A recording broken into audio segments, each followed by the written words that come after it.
estamos de volta aqui no canal Papo de Psique e hoje vamos conversar um pouquinho sobre psicologia e atendimento às pessoas surdas ou com deficiência auditiva. Para esse nosso bate-papo, nós estamos com a psicóloga Cíntia Albuquerque. Cíntia, que é mãe de 2 filhos surdos e que hoje também trabalha em consultório utilizando Libras. E a gente vai conversar um pouquinho com ela para saber dessa experiência. Cíntia, seja muito bem-vinda aqui ao Papo de Psique. É um prazer enorme estar falando com vocês e levando essas informações a quem precisar. Cíntia, eu queria que você contasse um pouquinho da tua história. Como eu falei no início, você é mãe de 2 rapazes e todos 2 são surdos. Sim, o meu mais velho hoje tem 30 anos e o mais jovem tem 27. O Tiago, que é o mais velho, nasceu com surdez profunda, e o Alexandre, que é o mais novo, ele adquiriu, digamos assim, ele começou a ficar surdo aos 4 anos de idade. Então, assim, são 2 histórias distintas, né? Mas não tem o histórico familiar, não teve nada na gestação, nada que justificasse. Então as coisas foram surgindo e a gente foi aprendendo junto como é que tinha que fazer. Foi isso que te motivou a fazer a psicologia ou não? Não, Alexandra, na realidade eu já era formada, eu me formei em 85 e meu filho Tiago nasceu em 87, né? Então, até então eu não tinha pensado em trabalhar especificamente para os surdos, até porque eu fiquei um pouco afastado da psicologia logo depois de formada. Com o tempo eu fui aprendendo Libras depois que Tiago já aprendeu e agora há pouco tempo eu juntei as 2 coisas, a psicologia e a Libras, para ajudar os surdos também. Cíntia, a gente sabe que existe muito preconceito da sociedade e eu acredito também que muita desinformação com relação à pessoa que tem um problema de surdez. Necessariamente a pessoa que é surda, ela é muda? Não, são 2 coisas distintas, Alexandra. A surdez é a falta de condição de ouvir, seja por uma condição neurológica, má formação de cóclea, são vários os motivos. E a fala, ou não falar, seria uma falta de condição das cordas vocais. Por que os surdos, em geral, são chamados de surdos mudos? Porque como eles não ouvem, eles também vão ter dificuldade em repetir aquelas palavras que eles deveriam ter ouvido. Sim. Então, com isso, a fala fica inibida, não que ela seja impossibilitada. Mas ela pode ser desenvolvida. Sim, todos meus 2 filhos, eles falam, eles se comunicam em português e em Libras. Cíntia, como é lidar em consultório com essas pessoas?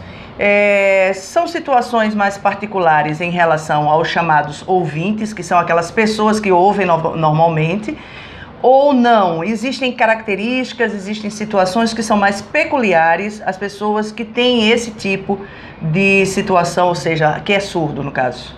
Sim, Alexandra, a situação dos surdos é um pouco mais complexa, porque eles já vêm estigmatizados de discriminação, de rejeição. Então, dificilmente eles se abrem como um ouvinte. O ouvinte, por ter essa facilidade na comunicação e entender as entrelinhas da vida como um todo, ele vem até a gente com a dificuldade emocional particular. E o surdo não. Infelizmente, o surdo vem carregando, inclusive, uma carga negativa, muitas vezes, da própria mãe, do pai, da família de uma forma geral. E é uma rejeição que é muito mais dolorosa do que somente uma rejeição da sociedade. Entendi. Então é muito mais difícil a Porque terapia. Começa dentro de casa, né? Sem sombra de dúvida alguma. Essa forma de você encarar a surdez Porque uma coisa somos nós ouvintes encarar a surdez de uma outra pessoa, né? Encarar a surdez de um filho, de um pai. Às vezes o pai vai ficando surdo depois de uma certa idade, mas é uma coisa muito diferente. Essa surdez é até mais aceita, sim, na sociedade do que é esperada, sim, né? Não uma criancinha que nasce surda, o impacto é muito maior e causa nela esse impacto. Então fica muito diferenciado a forma de encarar esse problema, porque a família acaba segregando o próprio filho, o surdo que tem nela. O que você percebe, Cíntia, como reflexo disso no comportamento dessa pessoa? Por exemplo, eles aceitam o processo terapêutico com facilidade ou há uma resistência maior, digamos assim, do que as pessoas ouvintes? A resistência é bem maior. Interessante. Justamente pelo fato de que ele tem os problemas pessoais emocionais dele, mas carregado com os problemas que ele traz do emocional da família, por não estar aceitando ou por achar que não mereciam ter um filho surdo, um problema na família. Então, eles carregam não só a sua ansiedade e o seu problema emocional de uma forma geral, como também tudo que ele carrega do meio em que ele vive. Ou seja, não basta a dificuldade de se relacionar socialmente, não é isso? Ainda há uma dificuldade de relacionamento interno. Sem sombra de dúvida. E aí a gente fala interno, família, pessoa surda e dele com ele mesmo. Sem sombra de dúvida. E muitas vezes ele não tem capacidade, não é bem o termo capacidade, muitas vezes ele não tem a facilidade de reconhecer que aquilo é um problema emocional e que qualquer pessoa pode ter esse problema. Todos nós temos problemas. Totalmente. Né? Então, muitas vezes ele acha, não, faz parte da minha surdez e eu, pobrezinho, tenho que aceitar isso, mais isto comigo, ao invés de procurar uma terapia, de procurar uma ajuda, porque problemas todos nós temos. Sim, terapia é para todo mundo, né? E a gente procura quando a gente quer uma ajuda para saber como resolvê-los. Isso. Né? Então a gente vai à terapia para isso e o surdo não tem muita essa lucidez porque a família não passa isso para ele. Fica embutido, entendeu? Como se fizesse parte da história dele e ele tem que suportar. Como é que a família pode trabalhar a autoestima dessa criança que nasce com a surdez? Como é que isso pode ser trabalhado de forma que essa pessoa ela possa crescer com uma sua saúde emocional? O mais importante de tudo, Alexandra, é a aceitação da família que o filho é normal. Ele tem uma dificuldade. Algumas pessoas têm dificuldade visual, outras têm auditiva, outras têm motora, outras têm emocional, outras têm de coração. São tantas as variantes. Na realidade, a surdez acaba sendo uma dificuldade que aos olhos dos outros não se percebe, a não ser quando entra em contato com o surdo. Sim. Aí é que você percebe, ele é surdo. Né? Quando é uma dificuldade, uma deficiência motora, você já vê à distância. Está numa cadeira de rodas, está numa muleta, está com o pé quebrado, seja o que for. Um visual você também vê. O óculos, o mental. Exato. Então a surdez é considerada uma deficiência invisível. Chamada por muitos de deficiência invisível, porque você não vê logo, a não ser que vá se comunicar com aquela pessoa.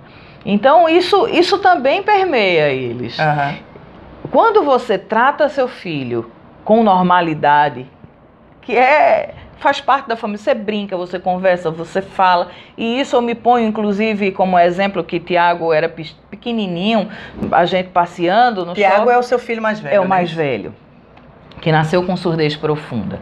E aí uma senhora viu eu conversando com ele, ele já tinha uns 4 anos de idade, e viu o aparelho no ouvido. E veio me perguntar o porquê que eu estava falando com ele se ele era surdo. Bom, aí eu preferi não dar a resposta que ela merecia. Que teve vontade. Sim, Mas assim, é porque é o normal, a gente não deixa de falar com o filho porque ele não está ouvindo. Ele está percebendo, ele está vendo, olha, eu fazendo já o gesto. Já o gesto, né? Ele está vendo a gente, ele está vendo a expressão e ele está sentindo o carinho, o respeito e o amor que a gente tem por ele. É porque é uma situação, Cíntia, muito curiosa. A gente percebe que as famílias que têm algum filho com dificuldade, normalmente quer colocar ele dentro de uma bolha. Sim. É aquela coisa do eu tenho que proteger o meu filho, então tudo parece que fica mais controlado. Você não pode fazer isso, você não pode fazer aquilo, cuidado com isso. E isso não é salutar. Não, inclusive, Alexandra, a gente passa por outras questões. Quando a família coloca na redoma, dando esta desculpa, mas na realidade é porque não querem enfrentar os olhares externos, entendeu? É uma forma de se resguardar do Sim. preconceito. Eu tenho conhecimento de um rapaz, menininho, 7, 8 anos de idade, que a mãe tinha 3 filhos e aí disse, não, ele fica em casa com a babá. E a babá, como era da família há muitos anos, acabou por questioná-la. Por que que somente ele vai ficar em casa comigo? Por que que os outros 2 vão passear com você? E a mãe disse, porque se ele for com a gente, ninguém entende ele não entende ninguém, é melhor ele ficar em casa. Nossa. Então você vê como é que normalmente, infelizmente, não é minoria, não. O preconceito se manifesta. Sim. E do próprio pai e mãe, a quem deveria estar acolhendo, não para colocá-lo nesta redoma, mas para colocá-lo no mundo. Porque a gente veio aqui para ter filhos e colocá-lo no mundo. Agora, no mundo um pouquinho diferente aqui, um pouquinho diferente ali. Afinal, todos somos diferentes. Sim, é verdade. Né? E a gente tem que viver com essa diferença. E, Cíntia, você tem uma história muito interessante que eu acho que é muito salutar. Para a gente até encerrar, que Cíntia foi uma pessoa que ela lutou muito desde cedo pela inclusão dos filhos, dentro de colégios, dentro de escolas. E aí eu queria que você encerrasse esse nosso bate-papo, Cíntia, dando um recado, o que é que você poderia deixar para os pais que hoje passam por essas dificuldades? Está mais fácil a inclusão hoje? Não está mais fácil? A luta ainda é a mesma? O que é que você poderia dizer? Bem, eu poderia dizer, Alexandra, que realmente foi uma batalha bem árdua, mas valeu a pena. Felizmente, foi uma plantação que me deu frutos maravilhosos, né? Hoje, sim, é bem mais fácil, digamos assim, bem menos difícil a gente encarar a vida do filho surdo na sociedade, escola, amigos, sociedade de uma forma geral. No meu tempo não havia essa facilidade, até porque nem curso de Libras existia. Eu, como mãe, fui procurar e não tinha um curso aqui no Recife. Então imagine a dificuldade de...